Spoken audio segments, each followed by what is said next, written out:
வணக்கம்.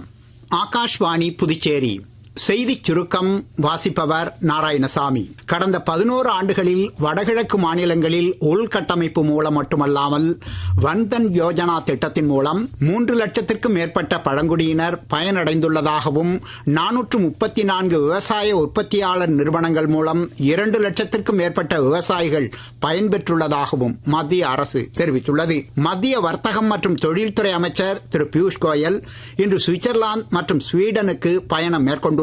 இருதரப்பு வர்த்தகம் மற்றும் முதலீட்டை மேம்படுத்துவதற்காக சுவிட்சர்லாந்தில் உலகளாவிய தலைமை நிர்வாக அதிகாரிகள் மற்றும் தொழில்துறை தலைவர்களுடன் அவர் ஆலோசனை நடத்த உள்ளார். கார்கில் நினைவு தினத்தின் 26வது ஆண்டு நிறைவை குறிக்கும் வகையில் இந்திய ராணுவம் பல்வேறு நிகழ்ச்சிகளுக்கு ஏற்பாடு செய்துள்ளது.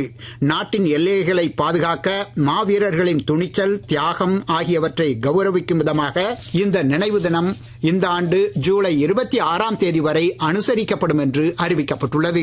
புதுச்சேரியில் தேசிய விதான் செயலியை மத்திய தகவல் ஒலிபரப்புத்துறை இணையமைச்சர் டாக்டர் எல் முருகன் இன்று துவக்கி வைத்தார். அப்போது பேசிய அவர், 3வது முறையாக பிரதமராக தேர்ந்தெடுக்கப்பட்ட திரு நரேந்திர மோடி தலைமையின் கீழ் இந்தியாவில் 27 கோடி பேர் வறுமை கோட்டிற்கு கீழிருந்து மீட்கப்பட்டுள்ளதாகவும் மின்சாரம் இல்லாத வீடுகளே இல்லை என்ற சூழலை பிரதமர் உருவாக்கி உள்ளதாகவும் கூறினார். வைகாசி விசாக திருவிழாவை முன்னிட்டு இன்று திருச்செந்தூர் சுப்பிரமணிய சுவாமி திருக்கோவிலில் சிறப்பு அலங்கார அபிஷேகங்கள் நடைபெற்றன. இதனையொட்டி ஏராளமான பக்தர்கள் அங்கு குவிந்துள்ளனர். இத்துடன் இந்த செய்திச் சுருக்கம் நிறைவு பெறுகிறது.